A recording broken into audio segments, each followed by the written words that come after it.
It's been a year now that I'm looking intensively at how to make Aikido work, and that already poses a good question: what it is meant to work for. In a sense, it does work as a kind of social body development practice, yet more often than not, Aikido also claims to be an effective form of self-defense, which it has a hard time to prove that it is. I personally started Aikido when I was a teenager for both of these reasons, the self-development and the self-defense aspect. Yet unfortunately, it took me many years to discover and realize that Aikido is not really an effective self-defense form. Yet I saw how many Aikidokas still claim that it's an effective self-defense form. I decided to put all of my YouTube effort to save others from the same invested time for that reason and to help them discover the truth as soon as possible. Through my investigation, I realized that the reason why Aikido doesn't work as a means of self-defense comes down to lack of pressure testing or alive training, lack of sparring, lack of physical preparation, and also attachment to outdated and unevolved techniques, and also training methods. While more reasons could be named, these are one of the main ones. Now, not to say that there are no schools at all in Aikido who practice with aliveness, yet they are few out of many. And most who entirely believe that their Aikido works as an effective self-defense system never test their skills or techniques with a live resisting partner. They just do static techniques harder and faster and expect amazing results in a real setting situation. In order to personally see how my Aikido would evolve if I would expose it to pressure testing and cross-training, I started an Aikido quest where I asked help from experienced instructors, both theoretically and practically, to tackle this question together. With the work that I've done so far, I realized that any Aikido technique can be justified or made believable enough that it will work in a self-defense situation, yet a very important question keeps on coming up. How high is the percentage of the effectiveness of the technique and how low risk percentage it is? Or in other words, is it worth the effort to practice it if it has a lack of high efficiency and low risk? So far, as much as I've tried, most Aikido techniques, even if modified, do not turn out to be highly effective or more effective than already other developed techniques by other practices. While with a lot of exploration and a lot of dedicated training, some Aikido techniques could be raised in their percentage of effectiveness and the risk of execution could be lowered, one has to question whether that really makes sense to do. If a given technique will potentially still stay low percentage and high risk compared to other forms already offered by other practices, is it really worth the effort?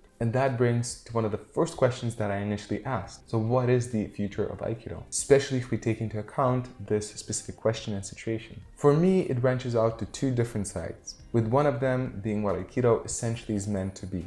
Aikido, as most of us know it, often translated as the art of peace, promises a practice in which you will be able to defend yourself effectively, while also defending not only others which are close to you, in an ideal situation, also protecting the attacker from himself. On the other hand, it is also offered as a means and as a tool of self-development. But for a moment, let's stay with the first statement of defending yourself, others, and the attacker. Isn't such a promise something which oftentimes is considered to distinguish Aikido from other martial arts, with its philosophical approach to physical conflict? Ironically enough, most Aikido's practitioners' attachment to its techniques and its training methods are preventing Aikido from being what it has to be. Yet what if we would be willing to let go of Aikido techniques, yet find and discover a viable solution to this question? Could we not then call it Aikido? Even if we would choose not to call it Aikido, wouldn't that still be a valuable effort? Let's say we do choose to call a dedicated collection of training methods and techniques, which are the least violent as possible, yet most effective, Aikido.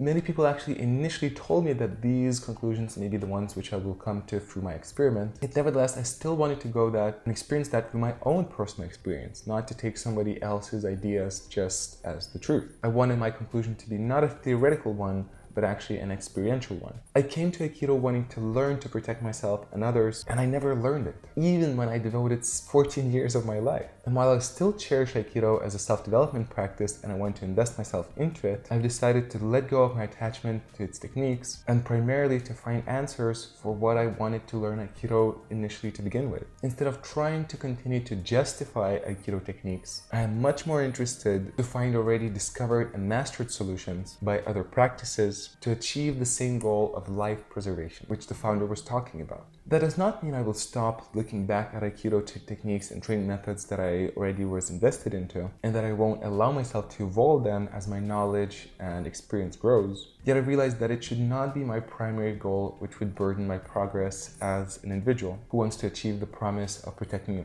himself, others, and even the attacker. I'm still troubled by many various martial arts who claim themselves to be an effective self-defense system while they actually suffer from similar situation as Aikido, only that it's not as clear. There are still many practices who have refused to do a live training and pressure testing. So in order to bring more common sense to the martial arts world, I will still keep bringing people's awareness to the differences between Bushido, self-defense, combat sports, and self-improvement, and I will continue to try to do this using my YouTube channel. The other part of my attention I will shift to discover and share as best as I can of what true self-defense is, while trying to develop something why me and a lot of other Aikido people started Aikido to begin with. A noble yet effective practice which seeks to preserve life. A practice which seeks to defend not only myself and those dear to me, yet even the attacker if that possibility presents itself. While I am still interested in combat sports, to finish my story which was started by Aikido vs MMA video, I will do a rematch to see how much I progressed. I will also continue to do some more combat sports oriented practices such as BJJ and its competitions, yet it will simply not be the highest priority in this project that I've taken upon myself. My main priority will be to travel around the world in seek of the best self-defense practice out there, to find the best answers which will suit my goal, to do my best to master them, and to share my process as best as I can,